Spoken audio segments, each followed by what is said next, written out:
Adam Alis di kandang mantan klubnya mencetak 2 gol untuk Persib.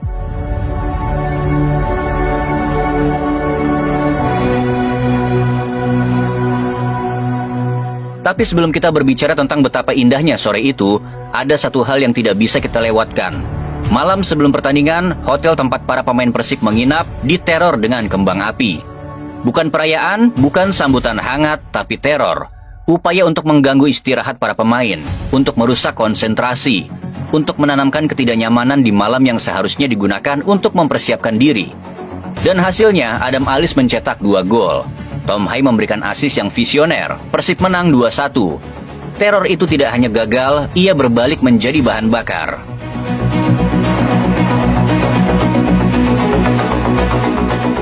Dan sekarang mari kita biarkan angka yang berbicara. 3 tahun, Persija tidak bisa mengalahkan Persib Bandung.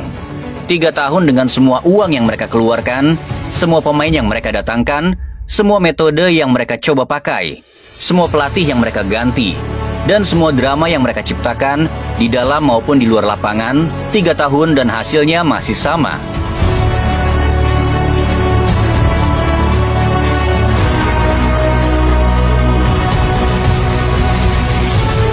Dan di tengah semua ini ada sesuatu yang harus kita bahas.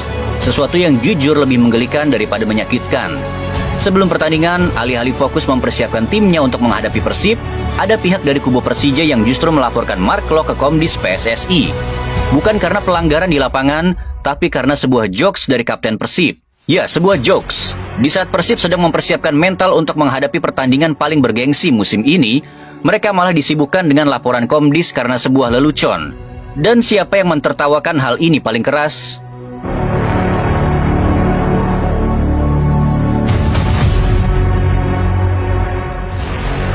Greg Nwokolo, mantan pemain Persija sendiri, yang alih-alih membela mantan klubnya, justru menyindir dengan kalimat yang langsung viral. Urus pemain PSBS Biak yang belum digaji 3 bulan. Seorang mantan pemain Persija mentertawakan langkah mantan klubnya sendiri di depan publik. Itu bukan sekadar sindiran, itu adalah gambaran betapa jauhnya prioritas yang salah.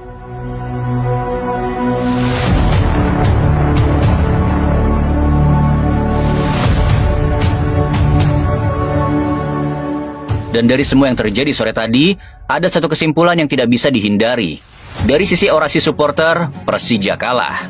Dari sisi dukungan supporter ke pemain, Persija kalah. Dari sisi fokus pada hal yang benar, Persija juga kalah. Dan dari sisi hasil di lapangan, Persija lagi-lagi kalah. Kejomplangan itu bukan hanya soal kualitas pemain, bukan hanya soal taktik pelatih, kejomplangan itu ada di kultur, di cara berpikir, dan di prioritas yang dipilih. Persib fokus pada lapangan, pada persiapan, pada hal-hal yang bisa mereka kontrol.